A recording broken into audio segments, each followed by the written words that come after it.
அம்புலியில் நினைந்து சந்திக்கிற பொழுது அன்பு கதை பேசி பேசி விடியுது இரவு.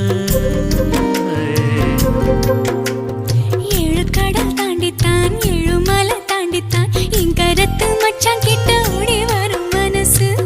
நாம சேர்ந்து வாழும் காட்சி ஓட்டி பார்க்கிறேன்.